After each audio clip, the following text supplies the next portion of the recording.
तो कल मैं आपको दुख का अधिकार के प्रश्नोत्तर करा रही थी। मौखिक और लिखित मैंने करा दिया था। आज मैं आपको दीर्घोत्तरीय प्रश्नोत्तर कराऊंगी और आज से स्पष्ट करो तो आपका अध्याय जो है बुरा हो जाएगा।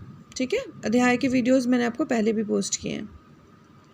बाजार के लोग खरबूजे बेचने वाली स्त्री के बारे में क्या क्या कह रहे थे, अपने शब्दों में आपको बताना है। तो बाजार के लोग खरबूजे बेचने वाली स्त्री के बारे में तरह तरह की बातें बना रहे थे।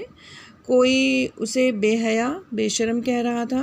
किसी ने कहा कि उस स्त्री की नीयत ठीक नहीं है, वो लालची प्रवृत्ति की है, इसीलिए वो खरबूजा बेचने आई है। और एक आदमी ने कहा कि यह कमीनी औरत है जिसके लिए बेटा बेटी खसम लुगाई धर्म ईमान कुछ भी मतलब मायने नहीं रखता है, उसके लिए रोटी ही या रोटी का टुकड़ा ही सब कुछ है। एक लाला जी ने कहा कि यह औरत औरों का धर्म ईमान बिगाड़ कर अंधेर मचा रही है और पुत्र शोक के कारण यह शूतक में है, इसलिए उसे इन दिनों कोई सामान नहीं छूना चाहिए। तो जितने लोग उतनी बातें। तो कुछ लोग कह रहे थे कि वो बेशर्म है, कुछ उसे गाली दे रहे थे, कुछ उसे ख़राब कह रहे थे, कोई उसे लालची कह रहा था, कोई ये कह रहा था कि ये ऐसी प्रवृत्ति की औरत है जिसे अपनी रोटी प्यारी है, इसके लिए धर्म ईमान या बेटा बेटी कुछ भी मायने नहीं रखते हैं, इसीलिए ये खरबूजे बेचने आई है, ये बहुत लालची है। ठीक है, इस तरह की बातें कर रहे थे लोग और उससे खरबूजे कोई खरीद नहीं रहा था। पास पड़ोस की दुकानों से पूछने पर लेखक को क्या पता चला। तो पास पड़ोस की दुकानों से पूछने पर लेखक को बुढ़िया की वास्तविकता का पता चला। सच्चाई क्या थी, वह क्यों रोए जा रही थी, इस बात का पता कैसे चला लेखक को, पास पड़ोस की दुकानों से पूछने पर। बुढ़िया का 23 साल का लड़का था। घर में उसकी बहू और पोता पोती थे। लड़का शहर के पास 1.5 बीघा ज़मीन में सब्जी आदि बोता था। खेत में पैदा हुए खरबूजों को बाजार में बेचते थे। एक सुबह खेत में खरबूजा चुनते समय उसके पैर में सांप ने काट लिया। बहुत प्रयत्न करने के बाद भी लड़का मर गया, मतलब उसे बचाया नहीं जा सका। तो लेखक को क्या पता चलता है कि वो बूढ़ी औरत का एक बेटा था जो 23 साल का था। शहर के पास वो 1.5 बीघे ज़मीन में खेती करता था। वहाँ सांप पे पैर पड़ने के कारण सांप ने उसे काट दिया और वो बच नहीं पाया। लड़के को बचाने के लिए बुढ़िया माँ ने क्या क्या उपाय किए, उसने कैसे कैसे उपाय किए थे वो बताइए। लड़के को बचाने के लिए बुढ़िया माँ ने वह सब कुछ किया जो वह कर सकती थी। बेटे के दुख में पागल हो बुढ़िया ओझा को बुला कर ले आई। ओझा ने झाड़ना फूकना किया। सर्पों के प्रतीक नाग देवता की पूजा भी हुई। जो सांपों के प्रतीक नाग देवता होते हैं उनकी पूजा भी कराई गई। दान दक्षिणा भी दिया गया और इस दान दक्षिणा में उसके घर का जितना भी बचा कुचा सामान था सब खत्म हो गया, परंतु वो अपने बेटे को बचा नहीं सकी। अगला प्रश्न, लेखक ने बुढ़िया के दुख का अंदाज़ा कैसे लगाया। लेखक बुढ़िया के दुख का अंदाज़ा लगाने के लिए अपने पड़ोस में पिछले साल हुई दुर्घटना के बारे में सोचने लगा। तो लेखक के पड़ोस में पिछले साल एक दुर्घटना हुई थी। उस दुर्घटना के बारे में वह सोचने लगा कि पड़ोस में अपने पुत्र की मृत्यु से एक माता बुरी तरह से दुखी हुई थी। उस माता की भी पुत्र की मृत्यु हो गई थी और वो उसके बारे में सोचने लगता है। वो बहुत अमीर औरत थी। वह धनी और संभ्रांत घर की महिला थी, बहुत अमीर औरत थी वो। पुत्र वियोग में वह स्त्री 2.5 महीने तक बीमार रही क्योंकि उसका पुत्र मर गया था। उसे बार बार मूर्छा यानी कि बेहोशी आ जाती थी। धन के बल पर 2-2 डॉक्टर उसके पास रहते थे।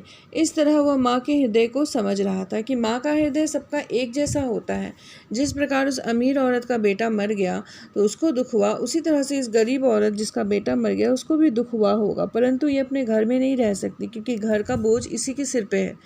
बहू बीमार है, पोते पोती भूख से तिलमिला रहे हैं, तो उनके लिए कहीं से भी खाना अनाज उसे लेकर आना है, इसीलिए वो काम करने निकली है। परंतु वो अमीर औरत, उसके पास यथाधन था, इसीलिए उसे काम करने की आवश्यकता नहीं थी। अगला प्रश्न, इस पाठ का शीर्षक दुख का अधिकार कहाँ तक सार्थक है, स्पष्ट कीजिए। अमीर हो या गरीब, दुख की अनुभूति यानी दुख का अनुभव जो है वो सभी के लिए समान रूप से होता है। ठीक है, इस कहानी में गरीब बुढ़िया जो है वो उतनी दुखी है जितना लेखक के पड़ोस वाली धनी माँ दुखी थी। ये बूढ़ी औरत भी उतनी ही दुखी है जितनी वो अमीर औरत दुखी थी। धन के कारण पड़ोस की संभ्रांत महिला को अपना दुख मनाने का पूरा अवसर था। तो वो अमीर औरत थी इसलिए उसे दुख मनाने का पूरा अवसर था। उसे दुख में डूबे रहने से किसी को भूखे पेट नहीं सोना पड़ता था। तो उसके घर में धन की कमी नहीं थी, इसीलिए उसके घर में कोई भूखा नहीं सोया। गरीब बुढ़िया अब अपने अपार दुख के कारण मुँह ही कारण ही मुंह ढापे फफक कर रो रही थी। तो वह गरीब औरत थी, मार्केट में उसे बैठना था, सब्जी बेचना था, परंतु अपना दुख छिपा नहीं पा रही थी और वो खूब फूट फूट करके रो रही थी। लेकिन बच्चों की भूख को मिटाने के लिए बाज़ार में खरबूजे बेचना उसकी मजबूरी थी, इसीलिए वो बाज़ार में खरबूजे बेचने गई। समाज की इस ऊंच नीच ने उसे दुख को मनाने का भी अधिकार नहीं दिया है। इस प्रकार यह शीर्षक पूरी तरह से सार्थक है, क्योंकि दुख मनाने का अधिकार गरीबों को नहीं है। आज से स्पष्ट करें, जैसे वायु की लहरें कटी हुई पतंग को सहसा भूमि पर नहीं गिर जाने देती, उसी तरह खास परिस्थितियों में हमारी पोशाक हमें झुक सकने से रोके रहती है। इसका आशय है, लेखक कहना चाहता है कि हमारी पोशाक और हमारी हैसियत हमें नीचे गिरने या झुकने से रोकती है। ठीक है, जिस प्रकार हवा की लहरें पतंग को एकदम सीधे नहीं नीचे गिरने देती, बल्कि धीरे धीरे वो पतंग नीचे आता है, ठीक उसी प्रकार हमारी पोशाक या हमारे कपड़े जो है वो अपनी हैसियत वालों से एकदम मिलने जुलने नहीं देते, हमें उनसे मिलने में संकोच होता है। तो हमारी पोशाक जो है वो बाधक बन जाती है। वो बाधक इसलिए बन जाती है क्योंकि अगर हम गरीब हैं तो गरीब के साथ बैठ सकते हैं, यदि हम बहुत अमीर हैं तो गरीब के साथ बैठने से 10 तरह के लोग 10 तरह की बातें करेंगे। इनके लिए बेटा बेटी खसम लुगाई धर्म ईमान सब रोटी का टुकड़ा है। एक राह चलता आदमी भगवाना की माँ को बेटे की मृत्यु के अगले ही दिन खरबूजे बेचते देखकर कहता है कि ये गरीब लोग कमीने होते हैं, इनके अपने बेटे बेटी से, पति पत्नी से या धर्म ईमान से कोई भी लेना देना नहीं होता है। ये केवल रोटी के टुकड़े के लिए अपनी सारी भावनाएं तथा आस्थाएं बेच देते हैं। क्योंकि जब कोई मर जाता है तो घर से नहीं निकलना चाहिए, फिर वो बूढ़ी औरत घर से निकलकर खरबूजे बेचने जाती है तो लोग उसे लालची समझते हैं।